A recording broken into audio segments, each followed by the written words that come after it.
ഒരു ദിവസം എത്ര സിഗരറ്റ് വരെ വലിക്കുന്നത് കുഴപ്പമില്ലാതെ മുന്നോട്ടുണ്ടാവും? അത് ഇത് സിഗരറ്റിനേക്കാളും കൂടുതൽ ആൾക്കോൾ കഴിക്കുന്ന ആൾക്കാരാണ് ഇത് ചോദിക്കാറ്. കാരണം അവർക്കത് വിടാനുള്ള, അതേപോലെ സ്മോക്കിംഗ് ആൾ. പക്ഷെ ഞങ്ങൾ പറയാന്ന് വെച്ചാൽ ഈവൻ വൺ സ്മോക്ക് ഈസ് എന്താ പറയുക harmful to the body. Even one drop of alcohol is harmful to the body എന്ന് ഞാൻ പറയുള്ളൂ. കാരണം അത് അതിൽ സിഗരറ്റിൻ്റെ ഇതിലും പാക്കിലും ആൾക്കോളിൻ്റെ ബോട്ടിലും അത് എഴുതി വെച്ചിട്ടുണ്ട്.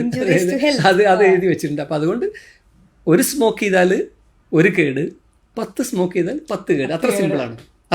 അപ്പോൾ നിങ്ങൾക്ക് എത്ര കേട് വേണം നിങ്ങൾക്ക് ചൂസ് ചെയ്യാം. പക്ഷേ ഒരു ഡോക്ടർ എന്നുള്ള ആൾക്ക് ഒരു സ്മോക്കിങ്ങിനുള്ളതോ ഒരു പെഗിനുള്ളതോ ഞങ്ങൾക്ക് പെർമിഷൻ കൊടുക്കാൻ പറ്റില്ല. സ്മോക്കേഴ്സിന് ബാക്കിയുള്ളവരെക്കാളും ഹാർട്ട് അറ്റാക്കിന് ചാൻസസ് കൂടുതലല്ലേ? ഡെഫിനറ്റ്ലി, എസ്പെഷ്യലി യങ് ഏജിൽ. ഇപ്പം നമ്മൾ ഒരു ചെറിയ പ്രായത്തിൽ, ഇപ്പോൾ നേരത്തെ പറഞ്ഞ പോലെ ഇപ്പോൾ ഒരു 25 ഇയേഴ്സിൽ ഹാർട്ട് അറ്റാക്ക് വന്നു. അപ്പോൾ നമ്മൾ ആദ്യം നോക്കുക സ്മോക്കറാണോ. കാരണം മറ്റേതിനൊന്നുള്ള സമയം ആയിട്ടില്ല.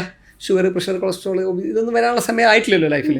അപ്പം യങ്ങായിട്ട് കാണുന്ന ആളുകളിൽ സ്മോക്കിംഗ് ആണ് most important cause for heart attack.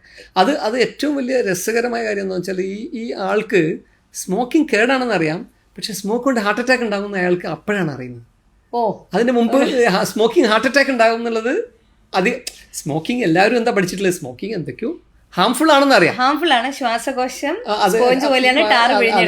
അങ്ങനെ പറയും. അത് മറ്റേ ക്യാൻസറിനെ പറ്റി ആളുകൾക്ക് കൂടുതൽ അറിയാം. ഏത് സ്മോക്ക് ചെയ്ത് കഴിഞ്ഞാൽ ലങ് ക്യാൻസർ വരും എന്നുള്ളത് കുറച്ചൊക്കെ അവെയറാണ് ആളുകൾ. പക്ഷേ സ്മോക്കിംഗ് ചെയ്താൽ ഹാർട്ട് അറ്റാക്ക് വരും എന്നുള്ളത് ആളുകൾ അത്ര അവെയർ അല്ല.